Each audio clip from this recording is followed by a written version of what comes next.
My special guest this morning is a man whose book helped break my own 23-year addiction to cigarettes, the legendary Alan Carr. Good morning, Alan. Lovely to meet you. Very nice to meet you too. You. Now, we can't say very much about your book because there are certain rules about plugging things on television, but one of the things I thought might be interesting to hear from you this morning is how you gave up. What was the moment when you managed to break your addiction? Because from reading the book, you were hung up on cigarettes for years and years and years. I was a chain smoker at 100 a day at my peak for 30 years. People believe that heavy smokers like me are people who really enjoy it. I hate it. I despise myself because I hadn't got the willpower to quit.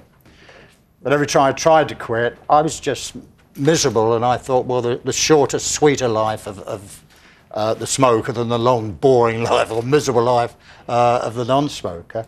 But then something happened, and it was basically, I was reading one of these home help medical books, and there was something on nicotine addiction, and it said something like that when nicotine leaves your body, it creates this empty, insecure feeling. And the moment you light another cigarette and the nicotine is replaced, that feeling goes and it gives a feeling of relaxation.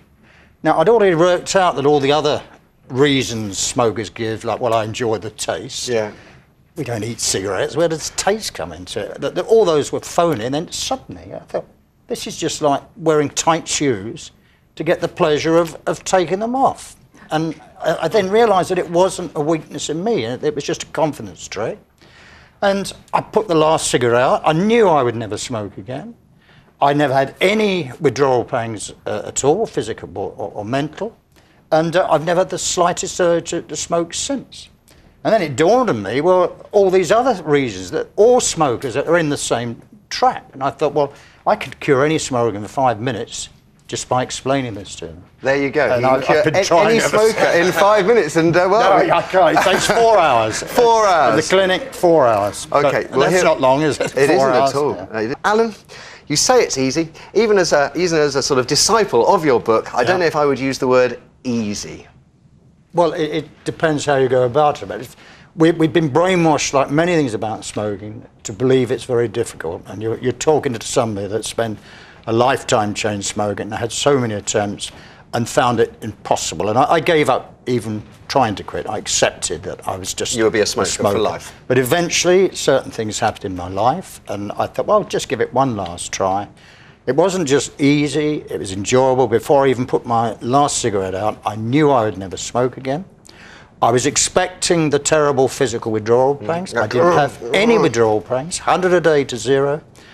I've never had the slightest urge to smoke again in my life. In fact, the greatest thing that has ever happened to me, it was like being Count of Monte Cristo, being released after being in prison all those years, thinking he could never escape. What do you say to people, and there's some in our audience today, that say, I'm happy being a smoker?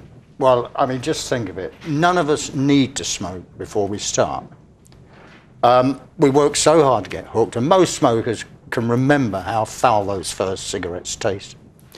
If we just set light to the money, and the average 20-a-day smoker spends £50,000 in their lifetime on cigarettes, but we actually use it to risk horrendous diseases, all right, many people get away with it, but even then, you make yourself lethargic, you're coughing, spluttering.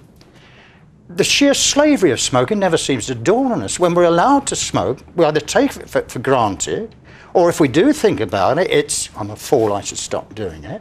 And then the other half of our lives, we're in situations, either in a restaurant, a church, on a train, somewhere, where we're not allowed to smoke, thinking, oh, I can't wait to get out of here and have a fag.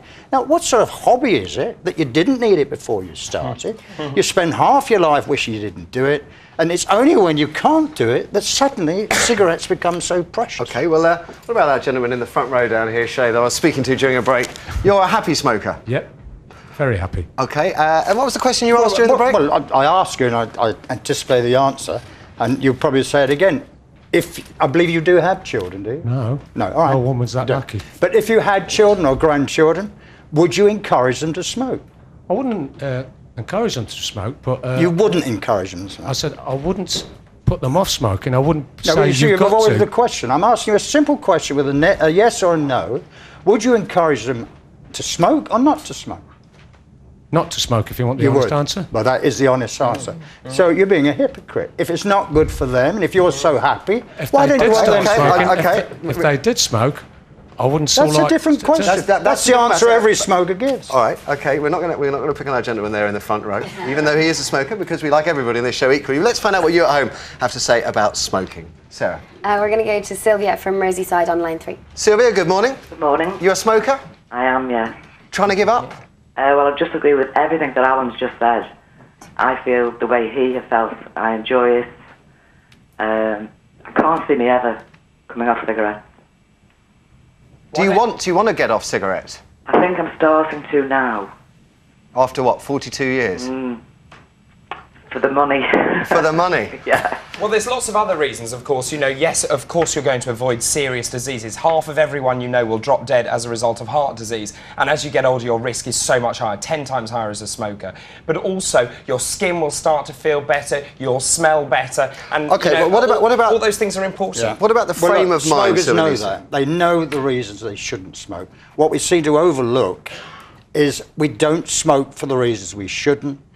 We smoke for the reasons we do. In fact, there are no, it is hard to believe, but there are no benefits or crutches from smoking whatsoever. OK, so Sylvia, are you going to actually have a go at giving up? Well, I'll say, listening to Alan, I mean, it sounds so hard to do when you've tried so many times. Sylvia, you've got to keep trying. You try over and over again. I tried so many times, I've lost count of how many times, but there is a way. Have a go at our competition if you can. You may get lucky and beat the habit. I wish you the very best of luck. I'm afraid time has beaten us, so we could talk about this forever and ever and ever at the moment, but time has run out. So thanks to my special guest today, the inspirational Alan Carr. It's been absolutely great to have you with us. Go on. For Sylvia and anybody watching, have a go. Start off thinking this is great. If you need help, can I give a free phone number? Go on, give it, Cal. This is anybody. 0800 389 2115. We're going to put the details of that on the website as well. Time is beaten us. Only got a few seconds left to go. Thanks to David and Vanessa. We'll see you tomorrow at 10. Bye-bye.